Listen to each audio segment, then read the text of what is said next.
raisons pour lesquelles l'astrologie ne marche pas, si on peut dire, c'est que tout le monde n'est pas concerné par l'astrologie, tout le monde ne relève pas de l'astrologie. Et toute la question est de savoir qui en relève et qui n'en relève pas. Et là, il faut faire des tests, il faut faire des examens dans ce sens. Autrefois, on avait la pratique de la rectification de l'heure de naissance dans les années 30-40. Et il y avait toujours un examen préalable où on posait certaines questions à la personne pour s'assurer que sa date de naissance, que son ascendant notamment était juste.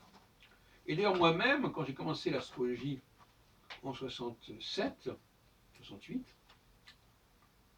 et j'ai passé une partie de cette période-là en Israël, eh bien je faisais déjà de l'astrologie sur le campus de l'Université hébraïque de Jérusalem, à Givatram à l'époque, et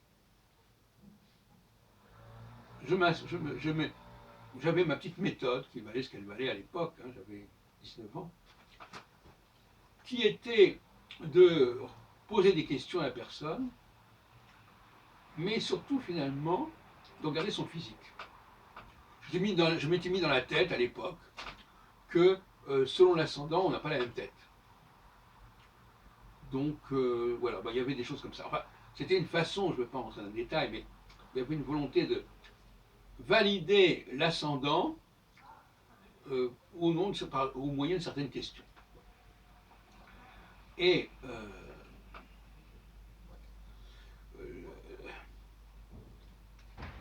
donc tout le monde ne redépend pas de l'astrologie. Et vouloir appliquer l'astrologie à tout le monde est une grave erreur sur le plan épistémologique, sur le plan scientifique. Là, on va dans le mur. Là. Et notamment, à tort ou à raison, je pense que l'astrologie concerne plutôt les hommes que les femmes. Bon, ça aussi, c'est une question de débat qui est d'ordre théologique par ailleurs. Donc, elle concerne les gens importants, disons, qui comptent, qui marquent. Donc il y a la qualité, il n'y a peut-être plus la quantité, mais il y a la qualité. Et l'astrologue devrait être, comme on disait autrefois, l'astrologue de cour, le conseiller des puissants. Et il devrait jouer son rôle et avoir sa place dans tous les débats sociopolitiques. Ce qui est loin d'être le cas actuellement. Au lieu de vouloir tout faire, de tout dire, de s'occuper de tout, je pense que l'astrologie de demain sera avant tout l'astrologie des leaders. Et des plus grands leaders.